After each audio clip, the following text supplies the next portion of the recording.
بسم الله الرحمن الرحيم الحمد لله كفى وسلام على عباده الذين اصطفى أما بعد قال الله تبارك وتعالى أعوذ بالله من الشيطان الرجيم بسم الله الرحمن الرحيم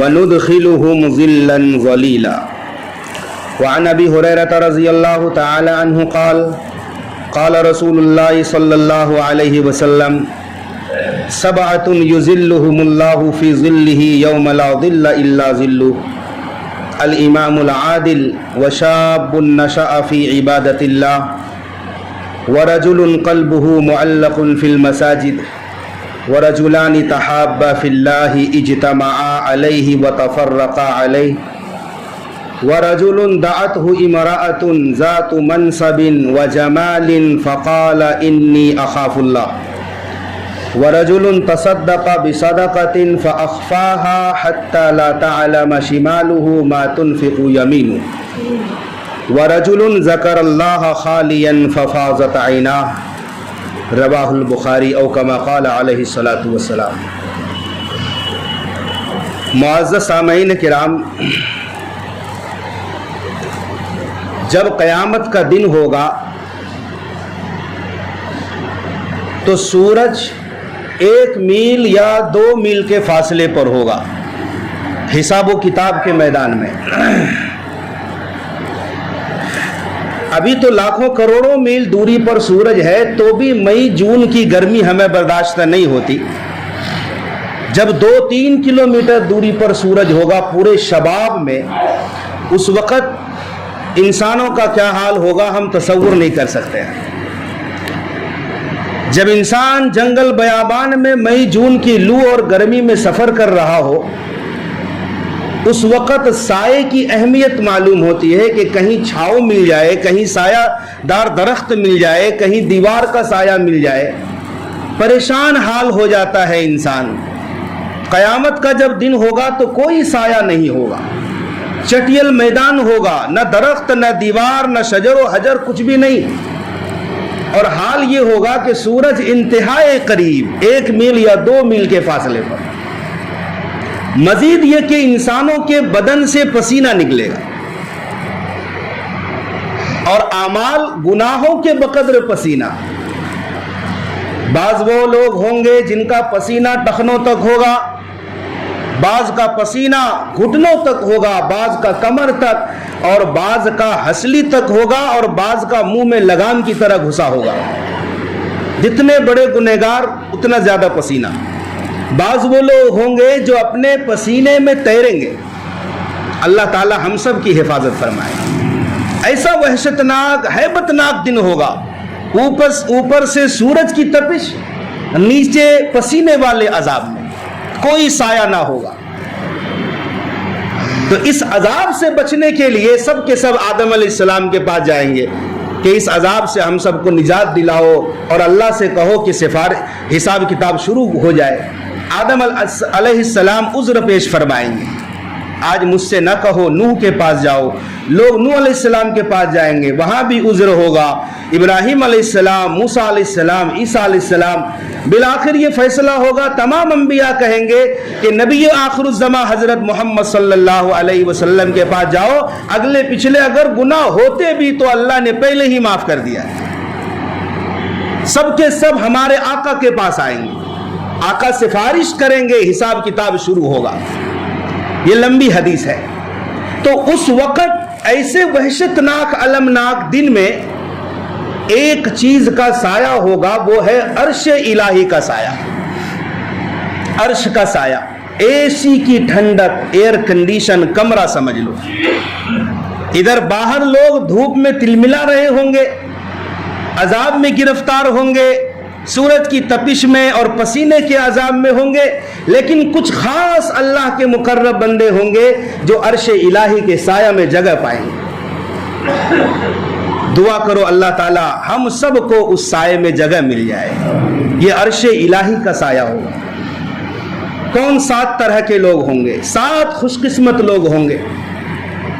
ہم اور آپ اس بات کے بارے میں غور و فکر کریں، اپنے آپ کو ٹٹولیں اور اگر ان 7 میں ہمارا نام نہیں ہے تو کوشش کر کے ان 7 میں سے کسی ایک میں اپنا نام رجسٹر کروانا ہے، اس دن بڑا کام آئے گا۔ ان میں سے پہلا شخص الامام العادل، انصاف کرنے والا حکمران ہوگا، حاکم ہوگا، بادشاہ ہوگا۔ لوگ سیاست کو گالی دیتے ہیں کہ سیاست گندی چیز ہے، سیاست بری چیز ہے۔ سیاست گندی اور بری اور اچھی نہیں، سیاست میں رہنے والے لوگ اچھے اور برے ہوتے ہیں۔ اگر سیاست بری ہوتی تو نبی نہیں کرتے۔ انبیاء علیہم السلام کا پاکیزہ ورثہ ہے۔ سلیمان علیہ السلام نے حکومت کی، داؤد علیہ السلام نے حکومت کی، یوسف علیہ السلام نے مصر میں 80 سال حکومت کی، ہمارے آقا نے مدینہ منورہ میں حکومت کی، خلفائے راشدین نے حکومت کی۔ سیاست میں رہنے والے لوگ جس طرح کے ہوں گے سیاست اسی طرح کی بن جائے گی۔ اگر پاکیزہ لوگ سیاست میں آئیں گے سیاست پاکیزہ ہو جائے گی، سیاست میں برے لوگ بیٹھیں گے تو سیاست بری ہو جائے گی۔ رہنے والوں سے حالات بدلتے ہیں۔ تو بہرحال اگر سیاست میں کسی کو سلطنت مل گئی، حکمران بن گیا، بادشاہ بن گیا، اور یہاں کہہ دیا جائے M L A M P بن گیا، اگر وہ حکمران اچھا ہے، ظلم نہیں کرتا، عدل کرتا ہے، انصاف کرتا ہے، کبھی بھی ظلم نہیں کرتا، ایسا حکمران کل قیامت کے دن عرش الہی کے سائے میں جگہ پائے گا۔ پھر آقا علیہ السلام نے دوسری حدیث میں اس کی تشریح کی ہے۔ حکمران سے کون لوگ مراد ہے؟ حکمران تو ایک بادشاہ ہے، حکمران میں وہ شوہر بھی داخل ہے جو گھر کا سربراہ ہے۔ گھر کا سربراہ اپنی بیوی بال بچوں کا نگراں اور حاکم ہے، اور اس کی حاکمیت کے بارے میں کل قیامت کے دن پوچھا جائے گا۔ اگر کسی کی 2 بیویاں ہیں، دونوں میں برابر کا انصاف نہیں کیا، عدل نہیں کیا، ایک کے ساتھ بہتر سلوک کیا اور ایک کے اوپر ظلم کیا، کل قیامت کے دن وہ شخص اس حال میں آئے گا کہ اس کا ایک کندھا جھکا ہوگا اور ایک کندھا اٹھا ہوا ہوگا۔ یہ اس بات کی پہچان ہوگی اور لوگ جان جائیں گے کہ یہ شخص اپنی بیویوں کے ساتھ عدل و انصاف نہیں کرتا تھا۔ اپنے بچوں کے درمیان عدل و انصاف کرنا ہوگا۔ اگر کسی نے اپنے ایک بیٹے کو کوئی چیز گفٹ کی ہے، ہدیہ دیا ہے، ہبہ کیا ہے، تو دوسرے کو بھی کرنا پڑے گا۔ محبت الگ چیز ہے۔ محبت ایک اولاد سے زیادہ ہو سکتی ہے، کسی سے کم، کسی سے زیادہ ہو سکتی ہے۔ یہ دل کا تعلق ہے، یہ اللہ کے اختیار میں ہے۔ جیسے ہمارے آقا دعا کرتے تھے، یا اللہ میں بیویوں کے درمیان عدل و انصاف کا معاملہ کرتا ہوں، لیکن میرا دل عائشہ کی طرف زیادہ مائل ہے، اے اللہ یہ دل میرے اختیار میں نہیں، تو اس پر میری گرفت نہ فرما۔ تو دل کسی طرف جھک سکتا ہے، لیکن اس کا کیا نتیجہ ہوتا ہے؟ ہمارے سامنے سورہ یوسف میں یعقوب علیہ السلام اور یوسف علیہ السلام کا کتنا پیارا خوبصورت واقعہ ہے۔ انبیاء ظلم نہیں کر سکتے کسی پر۔ یعقوب علیہ السلام کے 12 بیٹے تھے، ہر ایک کے ساتھ عدل و انصاف کرتے تھے، لیکن یوسف علیہ السلام سے شدید محبت کرتے تھے، دل سے محبت کرتے تھے، اور جائز بھی ہے، کسی اولاد سے زیادہ محبت ہو سکتی ہے، حسن کی وجہ سے، فرما برداری کی وجہ سے، اچھے اخلاق کی وجہ سے۔ تو یعقوب علیہ السلام کو یوسف علیہ السلام سے شدید محبت ہو گئی، یعنی اور بچوں کے مقابلے میں یوسف کی محبت زیادہ آ گئی۔ ظلم تو نہیں تھا، لیکن اس کا نتیجہ اور اثر کیا ہوا؟ باقی بھائیوں کو حسد کی بیماری میں مبتلا کر دیا اس محبت نے۔ یعقوب علیہ السلام نے یوسف علیہ السلام کو دل سے چاہا اور اس کا اظہار ہو گیا، باقی بھائیوں نے سمجھ لیا کہ ہمارے ابا یوسف سے زیادہ محبت کرتے ہیں۔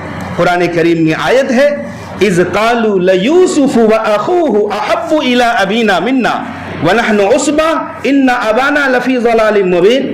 بھائیوں نے آپس میں مشورہ کیا، دیکھو یوسف اور اس کے بھائی سے ہمارے ابا زیادہ محبت کرتے ہیں اور ہم سے نہیں کرتے، حالانکہ ہم پوری ایک جماعت ہے، بے شک ہمارے ابا نہایت کھلی گمراہی میں۔ جب بھائیوں کو پتہ چلا، سوتیلے بھائیوں کو، کہ ہمارے ابا یوسف پر زیادہ محبت نچھاور کرتے ہیں، تو بھائیوں کو جان کا دشمن بنا دیا اور فیصلہ ہو گیا کہ یوسف کو ابا سے جدا کر کے ہی رہیں گے، بالآخر اندھیرے کنویں میں ڈال دیا۔ تو ہم اور آپ تو بڑے گنہگار ہیں، کہاں انبیاء، کہاں ہم جیسے گنہگار۔ ہم اپنے بچوں کے ساتھ اگر مساوات نہیں کریں گے، عدل نہیں کریں گے، انصاف نہیں کریں گے، تو کہیں اولاد باغی نہ بن جائے، کہیں اولاد بغاوت پر نہ اتر جائے۔ ایک بچے کو آرام، ایک بچے کو کام پر کام، ایک لڑکے کو زیادہ دینا، کسی کو محروم کرنا، کوئی عیش میں ہے، کوئی جھوپڑی میں ہے، فٹ پاتھ پر ہے، کسی کو کار ہے، کسی کو سائیکل ہے، یہ کیا ہے؟ آپ حیات میں ہیں، آپ نے کیا سمجھا کہ آپ کے بچے ہیں، آپ کو فل اختیار ہے، جو چاہیں کرے، کوئی ٹوکنے والا روکنے والا نہیں۔ ایک عادل بادشاہ ہے، اس کا نام اللہ رب العالمین ہے، وہ گرفت کرے گا۔ تم کو حکومت دی تھی، اپنے گھر کا نگراں بنایا تھا، سربراہ بنایا تھا، اسی لیے کہ تو ظلم کرو، کوئی پکڑنے والا نہیں، گرفت کرنے والا نہیں۔ اللہ تبارک و تعالیٰ کی ذات پکڑ کرنے والی ہے۔ اس سلسلے میں ایک روایت آتی ہے نعمان ابن بشیر رضی اللہ عنہ کی۔ نعمان فرماتے ہیں کہ ہمارے ابا بشیر آئے، کہا یا رسول اللہ، میں نے اپنے اس بیٹے کو نعمان کو ایک غلام گفٹ کیا ہے۔ آقا علیہ السلام نے پوچھا کیا تم نے اپنے سارے بچوں کو ایک ایک غلام دیا ہے؟ نعمان نے کہا کہ نہیں، میں نے صرف، بشیر نے کہا نہیں، میں نے صرف اسی بیٹے کو دیا ہے۔ آقا نے فرمایا کہ تم اس سے غلام واپس لے لو، اگر اسے غلام دینا چاہتے ہو تو باقی سب بیٹوں کو غلام دو۔ میرے بھائیوں، یہ اولاد کے اندر ناانصافی، ظلم کرنا، مساوات نہ کرنا، عدل نہ کرنا، انصاف نہ کرنا، اس کے بارے میں ہمیں سنجیدگی سے غور کرنا پڑے گا، کہیں کل قیامت کے دن عرش کے سائے سے ہم محروم نہ ہو جائیں۔ اللہ تعالیٰ نے یہ عظیم نعمت ہمیں دی ہے، اس نعمت کے ساتھ بھی ہمیں عدل و انصاف کرنا پڑے گا۔ انصاف پرور بادشاہ ہمارے آقا صلی اللہ علیہ وسلم نے بادشاہت کی انصاف کیا ہے۔ اس سلسلے میں سیدنا عمر فاروق رضی اللہ تعالیٰ عنہ کا صرف ایک واقعہ پیش کر کے آگے بڑھتا ہوں کہ حضرت عمر رضی اللہ تعالیٰ عنہ اتنے بڑے خلیفہ، 22 لاکھ مربع میل کے حکمران تھے آپ، لیکن عدل کیا تھا، انصاف کیا تھا، آپ راتوں میں بہت کم سوتے تھے۔ ایک مرتبہ مدینہ منورہ کے نواح میں گشت کر رہے تھے تو دیکھا ایک بیوہ عورت نے چولہا جلایا ہے اور چولہے پر ہانڈی رکھی ہے۔ حضرت عمر تشریف لے گئے، کہا کہ کیا بات ہے؟ کہا بچے بھوکے ہیں، میں بیوہ ہوں، چولہے پر ہانڈی اس لیے رکھ دی کہ بچے بہل کر سو جائیں کہ کچھ پک رہا ہے۔ حضرت عمر بیٹھ کر خوب روئے، بھاگے بھاگے بیت المال آئے، اناج کی بوری اٹھائی اور اپنے غلام اسلم سے کہا میری کمر پر لاد دو۔ اللہ اکبر، بادشاہ حکمران ہو کر اسلم کہتے ہیں میں نے بارہا اصرار کیا کہ امیر المومنین آپ کیا کر رہے ہیں، میں غلام حاضر ہوں، آپ یہ بوری میری پیٹھ پر لاد دیں۔ حضرت عمر فاروق نے کہا کہ کل قیامت کے دن اس کے بارے میں مجھ سے پوچھا جائے گا، تم سے نہیں پوچھا جائے گا، اس لیے یہ بوجھ میں ہی اٹھاؤں گا۔ اپنی کمر پر بوری اٹھا کر حضرت عمر نے وہاں پہنچائی اور پھر بیٹھ کر خود سے کھانا بنایا۔ حضرت اسلم کہتے ہیں حضرت عمر کی داڑھی کافی گھنی اور گنجان تھی، جب آپ چولہے میں پھونک مارتے تھے تو دھواں داڑھی میں جمع ہو جاتا تھا، داڑھیوں کے اندر سے دھواں نکلتا میں دیکھ رہا تھا۔ حضرت عمر نے کھانا بنا کر کے اس عورت کو اور اس کے بچوں کو کھلایا ہے۔ یہ ہے عدل و انصاف حضرت عمر رضی اللہ عنہ۔ آج اس کا تصور نہیں، مثال نہیں مل سکتی کہ بادشاہ ہو کر بھی اس درجے کا عدل کر سکتا ہے اور اس درجے کی خدمت خلق کسی بادشاہ کے اندر ہو سکتی ہے۔ الامام العادل، انصاف پرور بادشاہ کل قیامت کے دن عرش الہی کے سائے میں ہوگا۔ نمبر 2، وشاب نشأ فی عبادت ربہ، وہ نوجوان جنہوں نے اپنی جوانی عبادت کے ساتھ گزار دی، وہ لوگ بھی کل قیامت کے دن عرش کے سائے میں ہوں گے جن نوجوانوں نے اپنی جوانی کو عبادت کے ساتھ جوڑ رکھا ہے۔ دیکھو انسانی زندگی کے 3 مراحل ہوتے ہیں۔ نمبر 1 بچپن کا زمانہ، 8 سال 10 سال 12 سال یہ بے شعوری کا زمانہ کہلاتا ہے. انسان اس میں بچے اس میں سیکھتے ہیں, پڑھتے ہیں, لکھتے ہیں, احکام الہی فرض نہیں ہوتے ہیں. آخری جو اسٹیپ ہے وہ بڑھاپا ہے. بعض وہ لوگ ہیں جو بڑھاپے کی دہلیز تک پہنچتے ہیں اور بعض کمزوری لاغری کے ساتھ رہتے ہیں. اس وقت انسان کے حواس کمزور ہو جاتے ہیں, اونچا سننے لگتے ہیں, زبان لڑکھڑا جاتی ہے, قدم لڑکھڑا جاتے ہیں. وہ بھی ایک لاشعوری کا زمانہ آپ سمجھ لیں. تو عبادت کا جو زمانہ ہے, انتہائی سنہرا جو مرحلہ ہے, گولڈن پیریڈ جو مرحلہ ہے, یہ کیا ہے؟ یہ ہماری جوانی ہے. اس جوانی کو جہاں ہم لگا دیں گے وہ چیز سنہری ہو جائے گی. آج جوانوں کی جوانی کہاں گزر رہی ہے؟ شاعر کہتا ہے کہ در جوانی توبہ کردن شیوہ پیغمبری, وقت پیری گرگ ظالم می شبد پرہیزگار. بڑھاپے میں ظالم بھیڑیا بھی متقی بن جاتا ہے, اور جوانی میں عبادت کرنا پیغمبروں کا طریقہ اور شیوا رہا ہے. جوانی کے بارے میں الگ سے پوچھ ہوگی. کل قیامت کے دن آدم علیہ السلام کے بیٹوں کے قدم ہل نہیں سکتے جب تک 5 چیزوں کے بارے میں سوال نہ ہو. ان 5 چیزوں میں ایک اسپیشل چیز جوانی ہے. جوانی کہاں گزاری؟ آج ہماری جوانی مسجدوں میں نہیں گزرتی ہے. اللہ تعالیٰ فرشتوں سے فخر فرماتے ہیں, مباہلہ فرماتے ہیں اور کہتے ہیں, اللہ کہتا ہے فرشتوں دیکھو فلاں نوجوان کو محض میرے خوف میرے ڈر کی وجہ سے اپنی خواہشات کو قربان کر رہا ہے اور میرے سامنے سجدہ ریز ہے. جوانی کی عبادت بہت اہم ہے. آج المیہ یہ ہے کہ ہمارے نوجوانوں کی راتیں موبائل کے ساتھ گزرتی ہے. گھر میں بھلے راشن ہو یا نہ ہو, گھر کے اندر جو موبائل ہے اس موبائل میں انٹرنیٹ ہونا ضروری ہے. آج کے دور میں بچے سوتے نہیں, منفی اثرات بدن پر پڑتے ہیں. جب ہماری راتیں موبائل کے ساتھ گزرے گی, نیند پوری ہوگی نہیں, ہمارے بچوں کی صحت بگڑے گی, بچے ڈپریشن کا شکار ہوں گے, بچوں میں نافرمانیاں عام ہوں گی, اور بچے وہ سیکھیں گے جو موبائل انہیں سکھائے گا. ہمارے سامنے مثالیں موجود ہیں. مشہور زمانہ, بدنام زمانہ گیم PUBG میں ہمارے بچے اتنے ملوث ہیں اور اس کے ایسے شکار ہیں کہ اللہ کی پناہ. خرید و فروخت ہوتی ہے, جوا ہوتا ہے, ہار جیت کا معاملہ ہوتا ہے, یہاں تک کہ ناجائز محبت ہوتی ہے, شادی تک بات پہنچتی ہے PUBG کے اندر. ہم نے دیکھا ہے کئی سال پہلے پڑوسی ملک سے خاتون 4 بچوں کی ماں PUBG کھیل کر کے انڈیا آئی اور شادی کی ہے. ساری دنیا نے تماشا دیکھا. ہمارے بچے ہمارے ہاتھوں سے نکل رہے ہیں. ہمارے بچوں کی جوانی کہاں لگ رہی ہے؟ آج غیر مسلم معاشرے کا نوجوان اتنا نہیں بگڑ رہا ہے جتنا ہماری مسلم نوجوان اس چیز میں ملوث اور اس بدی کے اندر راتیں گزار رہے ہیں. ہر نکڑ پر, گھر کے دروازے پر, دکان پر آپ دیکھیں 4 مسلم بچے بیٹھے ہیں اور آپس میں ایک دوسرے میں اس طرح منہمک ہے موبائل میں, کسی کی پرواہ نہیں. باپ پکار رہا ہے, کوئی پرواہ نہیں. آج سے کچھ سال پہلے کی بات ہوتی تھی جب ایک جماعت جاتی تھی, تبلیغی جماعت کے ساتھی جب گلی میں گزرتے تھے, بڑے بوڑھے بھی شرم کی وجہ سے بھاگ جاتے تھے. جماعت والے آ رہے ہیں, احترام کرتے تھے, چلو بھاگ جاؤ. آج کوئی بھی آ جائے, پیر آ جائے, امام آ جائے, باپ آ جائے, استاد ٹیچر آ جائے, PUBG کے اندر اس طرح سے مشغول ہوتے ہیں بچے, کسی کی کوئی خبر نہیں. نہ کھانے کی فکر, نہ پینے کی فکر, نہ پڑھنے کی فکر. 10-10 گھنٹے موبائل کے ساتھ گزارتے ہیں. ان 10 گھنٹوں میں آپ اچھی تعلیم حاصل کر سکتے تھے, قرآن کی سورتیں حفظ کر سکتے تھے, آپ معیاری تعلیم حاصل کر سکتے تھے.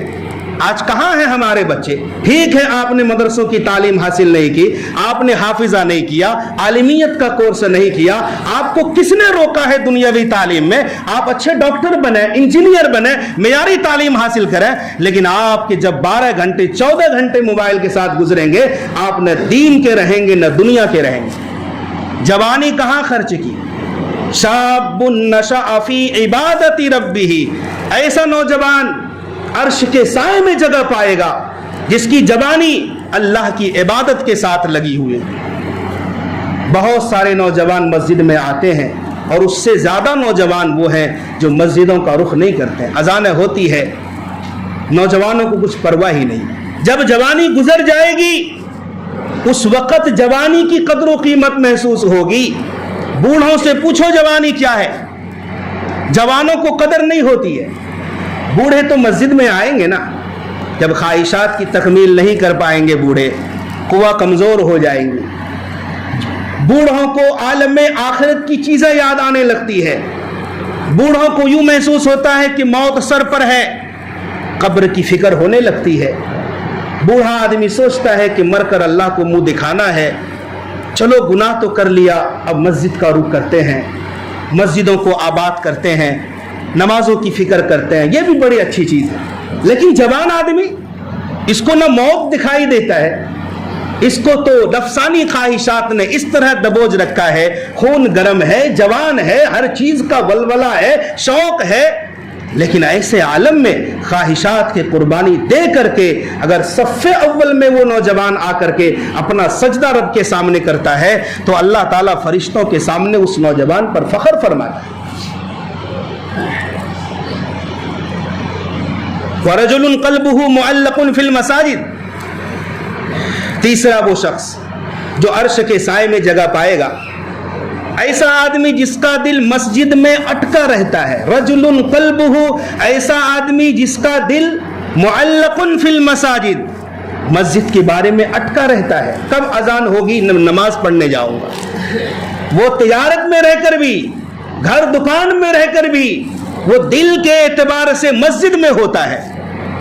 نماز پڑھ کے گیا ہے، ظہر پڑھ کے گیا ہے، عصر کی فکر ہے، کب عصر کی اذان ہوگی میں آ کر صف اول میں نماز پڑھوں. ان الصلاۃ کانت علی المؤمنین کتابا موقوتا. نماز مومنوں پر فرض ہے وقت معین پر، مقررہ وقتوں میں. ظہر کے وقت ظہر پڑھیں گے، عصر کے وقت نہیں پڑھیں گے. ہماری عادت ہوتی ہے کہ ہم دو وقتوں کو ملا کر نماز پڑھتے ہیں. ہمیں اس گناہ کا ہونا بھی تصور میں نہیں آتا کہ ظہر کو ظہر کے وقت میں نہیں پڑھیں گے تو ہم گنہگار ہوں گے. وقت کے ساتھ اللہ نے مقید کر دیا ہے نمازوں کو. ہر نماز کا ایک وقت ہے. اور کوشش کرو مسجد کے ٹائم کے اعتبار سے اپنے دکان اور مکانوں کے رخ کو، ٹائمنگ کو چینج کرو. مسجد میں جو نماز کا وقت ہے اس کے تابع ہو جاؤ.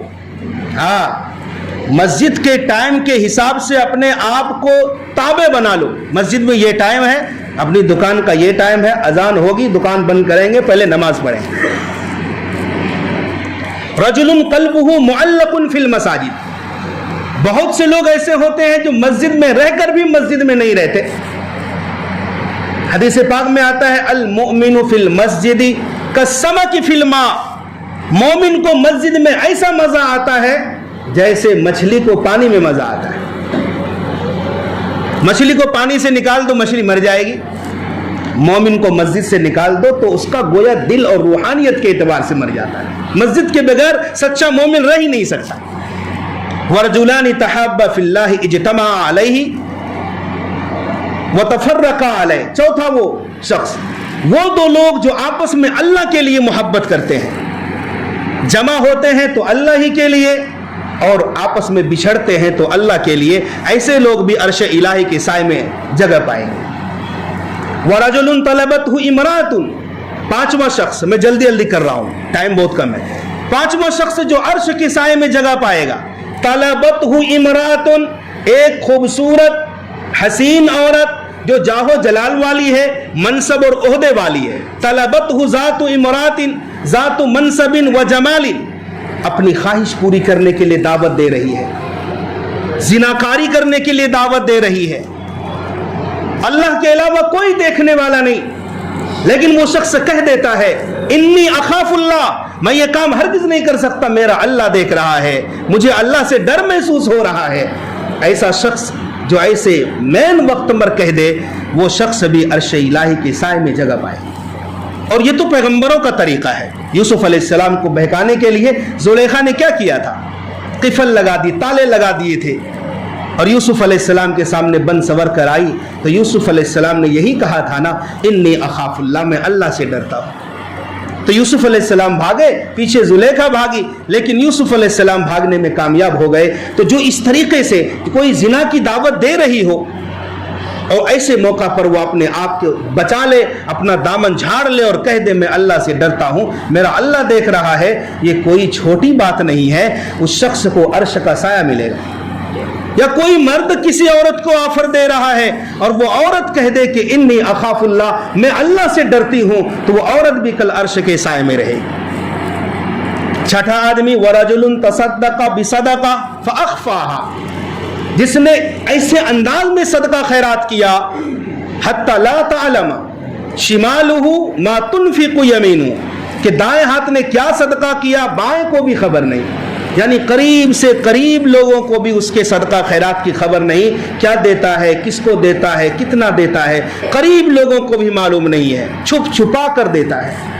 اللہ تعالیٰ ایسے مخلص لوگوں کو بھی کل قیامت کے دن عرش کے سائے میں جگہ دے گا۔ حدیث پاک میں آتا ہے کل قیامت کے دن ایک عالم کو بلایا جائے گا اور پوچھا جائے گا تم نے کیا کیا؟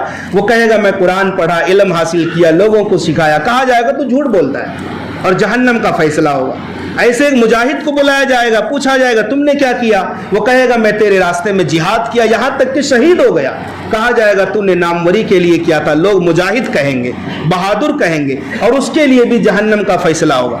پھر ایک سخی مالدار کو بلایا جائے گا، پوچھا جائے گا تم نے کیا کیا؟ وہ کہے گا میں نے تیرے راستے میں خوب خرچ کیا، جہاں جہاں تجھے پسند تھا وہاں وہاں میں نے خرچ کیا۔ کہا جائے گا تو بھی جھوٹ بولتا ہے، تو نے اس لیے کیا تھا کہ لوگ بڑا سخی فیاض کہیں، اور وہ کہا جا چکا ہے۔ اخلاص کی قدر و قیمت ہے اللہ کے یہاں۔ ساتواں آدمی وَرَجُلٌ ذَكَرَ اللَّهَ خَالِيًا فَفَاضَتْ عَيْنَاهُ، جس نے اللہ کو اکیلے میں یاد کیا، تنہائی میں، اور اس کی آنکھیں بہہ پڑے۔